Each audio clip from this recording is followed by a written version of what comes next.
4-piece program. As we all know, the 4-piece law was enacted in 2019.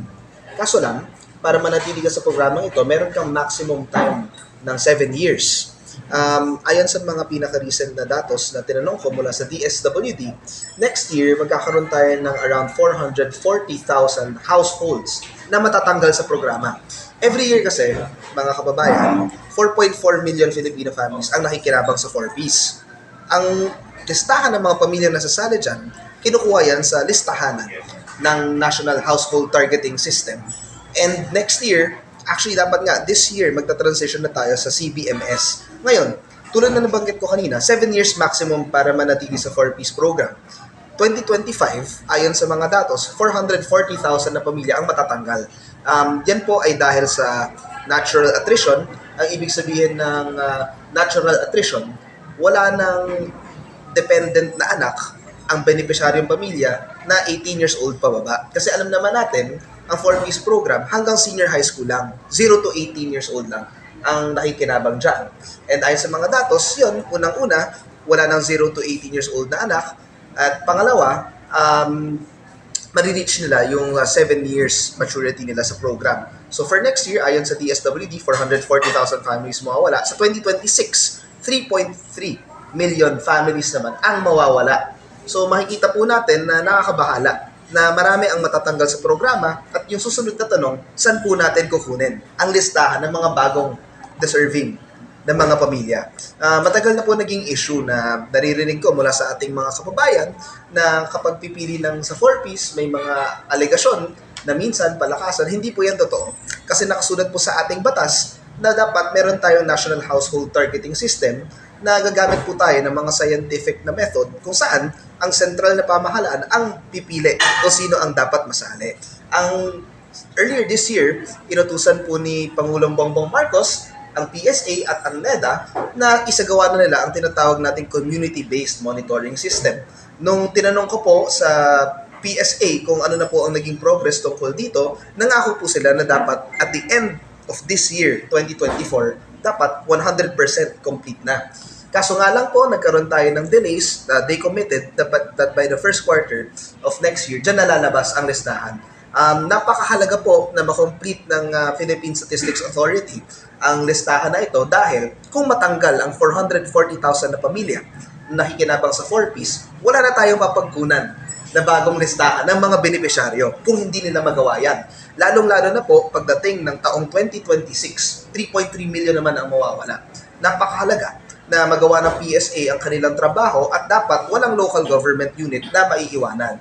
Napakahalaga na makita natin at mag-focus tayo sa mga lugar kung saan may pinakamaraming mahirap dahil dyan dapat mapupunta ang mga makikinabang sa ating flagship poverty alleviation program na tinatawag na 4-piece. So yan po ang ating pinaka-latest update.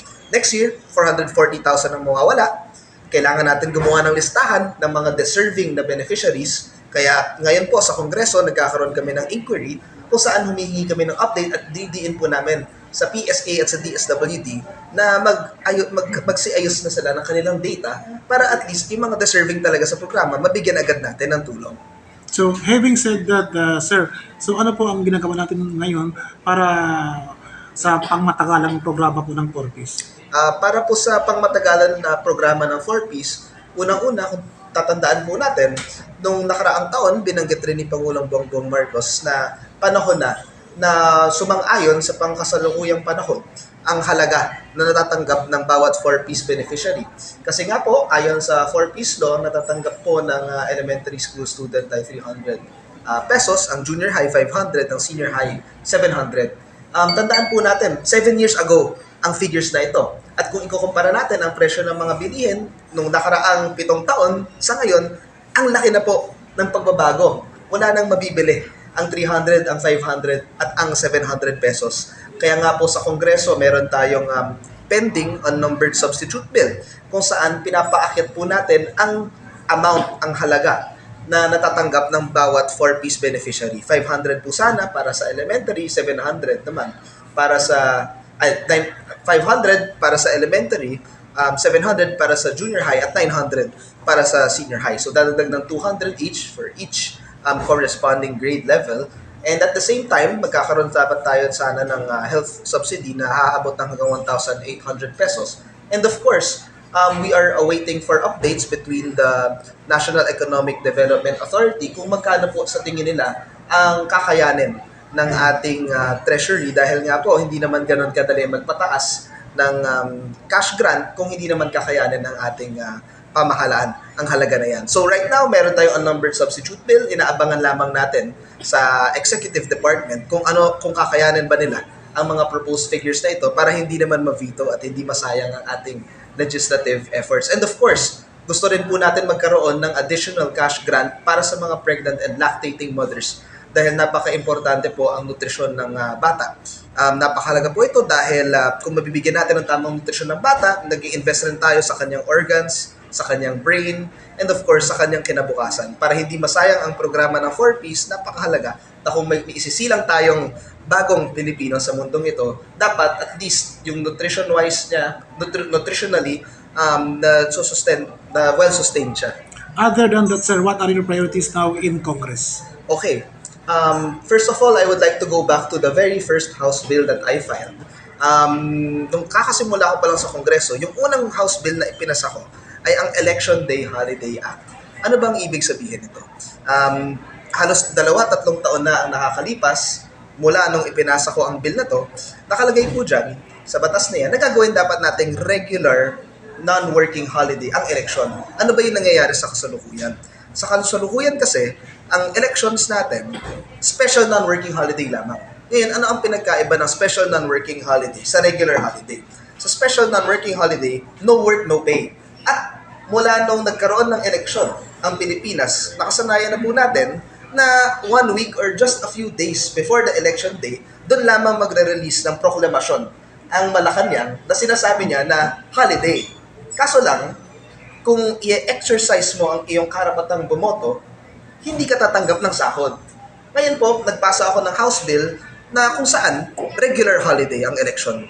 Tulad ng New Year, tulad ng Pasko, hindi ka mawawala ng sahod sa araw na yon. May pagkakataon kang umuwi sa iyong probinsya para ma-exercise mo ang inyong right na bumoto. Kasi kung titingnan po natin ang ating voter turnout, nasa high 80% lang tayo nung nakaraang presidential elections. If I'm not mistaken, baka mga 85% more or less.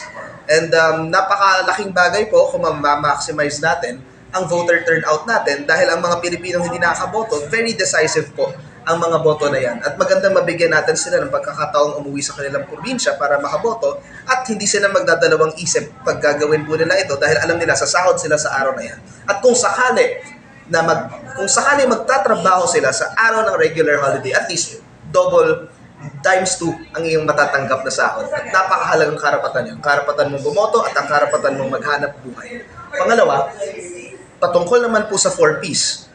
Ang bawat city and municipal link ng DSWD, meron niyang caseload na 500 to 700 household. Isipin niyo po kung gaano kawawa ang ating personnel sa DSWD. 500 to 700 household ang iikutin niya. Yung nangyari po sa programa ng 4Ps, for the longest time, may mga tinatawag tayong parent leaders ng mga benepisyaryo. Sila ang naging partners ng DSWD sa pag-implement ng kanilang mga programa dahil nga po ang laki ng casehold ng kanilang pinapangawakan. Yung problema lamang po, yung mga parent leaders natin ng 4Ps, mga benepisyaryo ito ng 4Ps na may hawak na 20 to 30 families, they have been doing their job, assisting the DSWD out of their own pocket. It has been a thankless job for them. And if we were to look at the implementing rules and regulations of the 4Ps law, rin-recognize rin po ang essential role ng parent leader. Kaso lang, hindi sila bibigyan ng tamang allowance and reimbursements. May mga local government unit po tayo sa iba't ibang bahagi ng Pilipinas kung saan in-acknowledge ang role ng parent leaders at binibigyan sila ng mga reimbursables, for example, sa internet, sa transportation, habang tinutulungan nila ang ating mga DSWD personnel. Kaso nga lang po, not all LGUs can afford that. And I believe that it's about time that the national government recognizes the vital role of the program beneficiaries. Hindi namang silang beneficiaryo, ngunit partner rin sila. Hindi sapat ang whole of government approach, kailangan natin ang whole of nation approach naman. Sir, do you have any plan to add benefits to the 4Ps? Yes, of course. Number one, tulad ng sabi ko po kanina, kailangan yung halaga ng cash grant baguhin na natin sa pangkasalukuyang panahon dahil 7 years old na po ang batas na yan. At hindi na pareho ang presyo ng mga bagay 7 years ago. Pangalawa, bigyan natin ng allowances and reimbursements ang ating mga 4-piece parent leaders na naging katuwang po ng DSWD. At pangatlo po, may ipinasa akong panukalang batas, tawag dito, Support to Tertiary Education and Employment Program ng 4-piece. Anong ibig sabihin nito? Sa 4-piece kasi, kung titingnan nyo ang mga numbers, ang mga nag-graduate na high school, hindi katumbas ng gumagraduate na college ng 4-piece. Dahil po, hindi sila nabibigyan ng sapat na suporta at prioritization. Nag-file po ako ng panukalang batas kung saan dapat lahat ng public and private tertiary education schools, included po ang technical vocational courses, included rin po dyan kung sakaling gusto nilang pumasok sa police, sa military, sa Bureau of Fire, bibigyan po sila ng prioritization sa slots in terms of training and in terms of education. Not only that po, naglalagay rin po ako dyan ng tax incentives for private corporations to employ graduates of the 4-piece program. Kung ikaw po ay isang pribadong negosyante at mag-e-employ ka ng graduate ng 4-piece, ng isang taong mula sa laylayan ng lipunan, mula sa poorest of the poor, magkakaroon ka ng tax incentive katulad ng binibigay po natin sa mga PWD. We believe po that in order for us to break the intergenerational cycle of poverty, we must not stop delivering services to the poorest of the poor once they reach the age of 18. It's important that tutukan po natin in order for the program to achieve its desired effect. Bigyan po natin ng chance ma-employ at bigyan natin ng magandang edukasyon ng ating mga kabataan na nasa 4-piece program. And then lastly from my answer, here in Zamboanga, ano po ang meron kayong coordination sa local government namin dito para masigurado na maganda po ang implementasyon ng 4-piece po, sir? Yes, of course. Ikinututuwa ko po na nagkaroon ako ng, ito na po ang pangalawang pagkakataon na nandito ako sa city of Zamboanga. Ako po, maski ako ay taga NCR, naranasan ko po mismo na may mga kababayan tayo mula dito na napupunta sa Metro Manila para mag-avail po ng mga services, lalo na po sa pangkalusugan. So naalala ko nga po, parang kanina lamang may nakita po akong ang aking mga nakilala bumisita sa aking office sa Metro Manila, humingi sila ng tulong kung paano makakapag-avail ng medical assistance sa Philippine Heart Center. So para sa akin po, ang aking visit dito, it extends beyond the 4-piece program.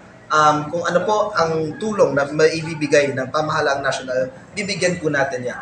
The past few months, nagpapadala po tayo dito ng mga wheelchair. Nagkaroon ng time na nag-donate ang PCSO at nakapag-coordinate tayo sa ating Air Force para masiguradong makarating dito ang mga wheelchairs na kanilang pinapadala. Sa Mandaluyong City, may mga private na negosyante na nagdo-donate rin sa aking opisina. Nagpadala ulit tayo ng wheelchairs kanina. And of course, we want to make sure, I believe, na nakasulat po sa ating konstitusyon, each local government unit deserves a just and equitable share in the national wealth of the country. Ano ang ibig sabihin nito? Ang bawat syudad, ang bawat munisipyo, kailangan makatarungan at sapat ang natatanggap mong budget mula sa pamahalaang nasyonal. At ako po bilang isang kongresista mula sa Metro Manila, masasabi ko po na ang tagal na po nating nakakonsentrate masyado sa Metro Manila. Dapat wala po tayong lugar na pagpapaiwanan po ng serbisyo. So kaya po ako nandito ngayon dahil in-exercise ko po ang aking oversight functions. I made sure po na magandang implementasyon ng mga tupad program, ng mga payout dito. And bukod sa lahat po, like I said, a whole of nation approach is important. Hindi lamang government ang gumagalaw dito. Kanina kasama ko rin po ang JCI kung saan nag-turnover tayo ng mga seedlings sa ating mga seaweed farmers. So, ikinatutuwa ko po na dito sa Zamboanga, meron po tayong tinatawag na pagkakaisa. At ako po ay natutuwa at sana mabigyan po tayo ng maraming pagkakataon na bumaba dito at maghatid po ng tulong. At kaya dahil dyan po, maraming salamat.